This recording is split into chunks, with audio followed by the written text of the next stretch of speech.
So hello everyone.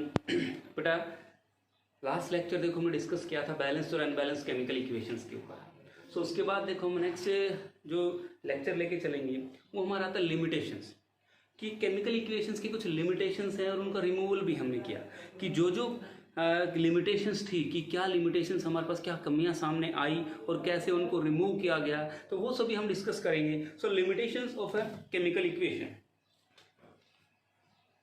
for class 10th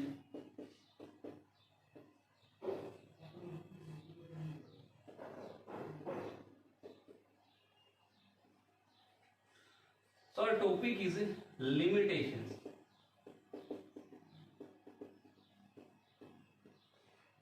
of a chemical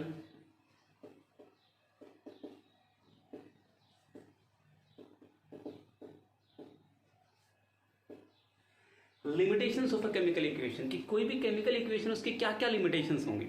so suppose हम कोई भी equation लेके चलते हैं। सपोज हमने लिया zinc plus H2SO4, zinc plus H2SO4, so it gives ZnSO4 plus H2।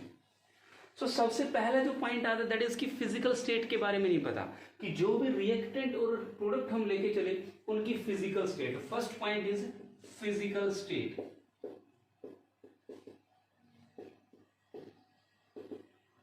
Of reactant and product, कि reactant और प्रोडक्ट की फिजिकल स्टेट के बारे में हमें कोई आइडिया नहीं मिला। हमें नहीं पता कौन सा सॉलिड है, कौन सा एक्वस है, कौन सा लिक्विड हमारे पास, कौन सा गैसियस फॉर्म में है।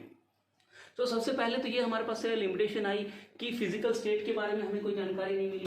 सो इसको हमने रिमूव करने के लिए क्या किया, सबसे पहला जो पॉइंट लिया वो हमारे पास क्या था कि फिजिकल स्टेट को डिफाइन किया गया। सॉलिड्स के लिए लिखा गया एस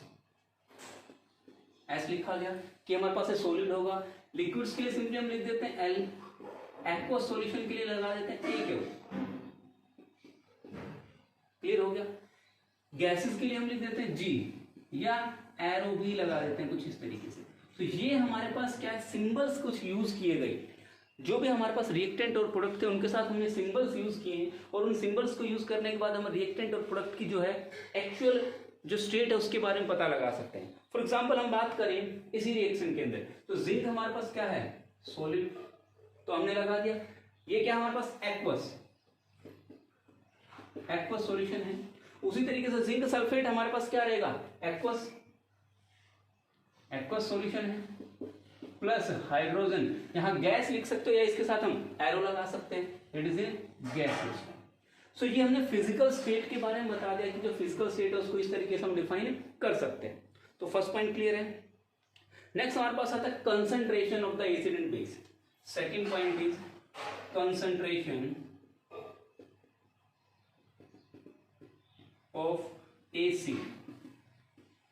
एसिड और बेस की कंसंट्रेशन के बारे में मेनली एसिड्स की कंसंट्रेशन की बात करें हम, तो एसिड दो तरह के मेनली एसिड्स हम लेके चलते हैं। First one is concentrated and second one is dilute. Concentrated को सिंपली कह सकते हो स्ट्रॉन्ग एसिड्स कह सकते हैं, प्योर एसिड्स होती है।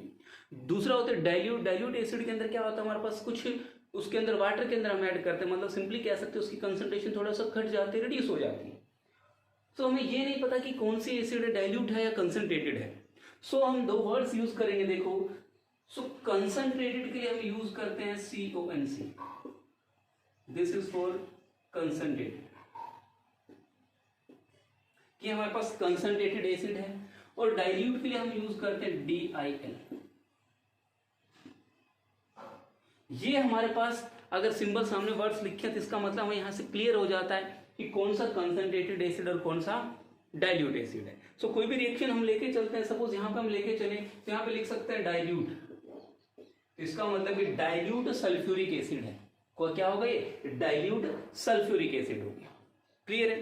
तो यहां से हमें पता लग गया दो पॉइंट्स हम लेके चले फिजिकल स्टेट के बारे में, दूसरा concentration of acid and concentration of acids. So उसमें क्लियरली हमने डिफाइन कर दिया कंसंट्रेटेड है या फिर डाइल्यूट है। थर्ड वन हमारे पास आता है हीट चेंजेस, कि जो केमिकल रिएक्शन इक्वेशंस होते हैं उनमें हीट चेंजेस होते हैं, किसी को हमें हीट देनी पड़ती है, कुछ हीट रिलीज करते हैं। तो वहां पे हम बात करते हैं हीट चेंजेस की। थर्ड पॉइंट इज नेक्स्ट हम लेके चलते हैं third point, that is heat changes.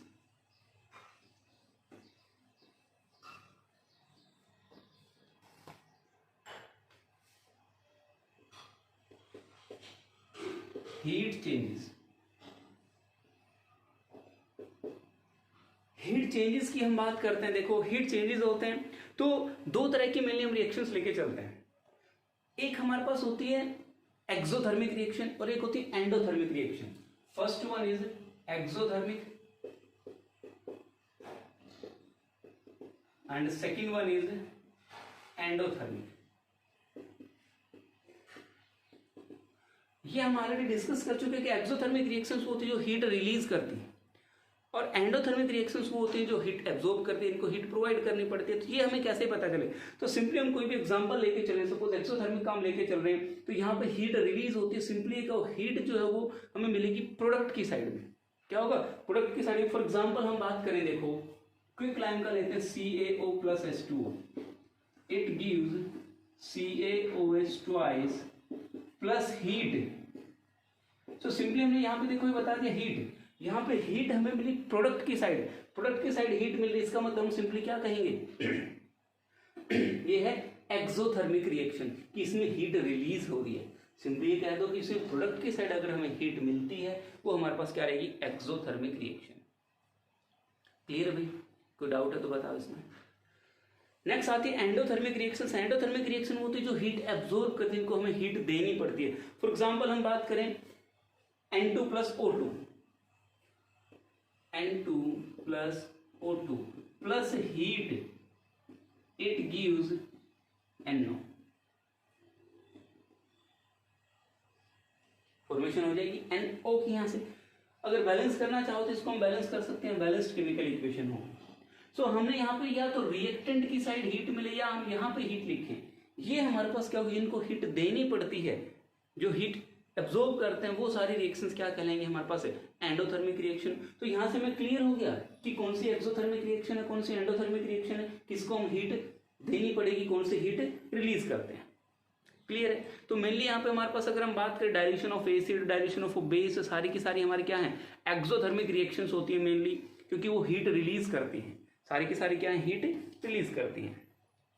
Next जो लास्ट पॉइंट आता है वो हमारा आता है conditions under which chemical reaction takes place, कि यहाँ पे हमें नहीं पता किस कंडीशन पे रिएक्शन हो रही है, किस टेम्परेचर पे हो रही है, किस प्रेशर कंडीशन पे हो रही है, क्या किस कैटलिस्ट की प्रेजेंस में हो रही है। तो वो मेनली हम यहाँ पे डिस्कस करेंगे कंडीशंस। नेक्स्ट पॉइंट आता है हमारे पास conditions under which chemical equations chemical reaction takes place. Next हम बात करते हैं, फोर्थ पॉइंट इज कंडीशंस।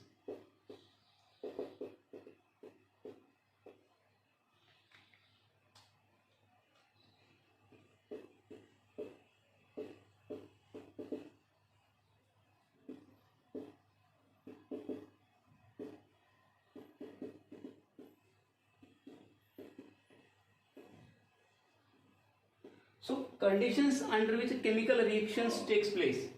तो केमिकल रिएक्शन टेक्स प्लेस करेंगे हमारी किन कंडीशन में टेक्स प्लेस करते हैं वो हम बात करें। देखो तो मेनली एक वर्ड हम यूज करते हैं कैटलिस्ट।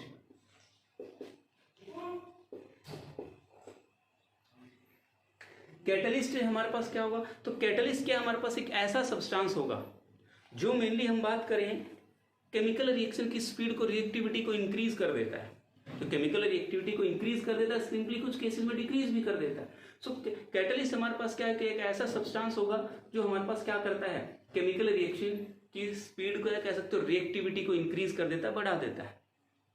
तो यहाँ पे देखो कैटलिस्ट क्या होगा, सिंपली क्या डिफाइन कर दोगे, एक ऐसा substance which increases the speed of the chemical reaction, और सिंपली कह सकते हो विच इंक्रीजेज द रिएक्टिविटी और डिक्रीजेज द रिएक्टिविटी। तो उसको केमिकल रिएक्शन को बढ़ा भी सकता है, उसकी स्पीड को मतलब तेजी जल्दी रैपिडली हो जाएगी, या कुछ रिएक्शन स्लो भी कर सकता है। सो किस कैटलिस्ट की प्रेजेंस में होता है, तो मेनली देखो हम एग्जांपल की बात करें N2 plus H2, N2 plus H2, nitrogen और हाइड्रोजन कंबाइन करते हैं, दोनों हमारे पास क्या है, गैसेस हैं।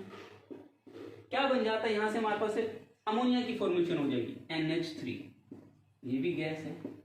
बैलेंस कर लोगे यहां से,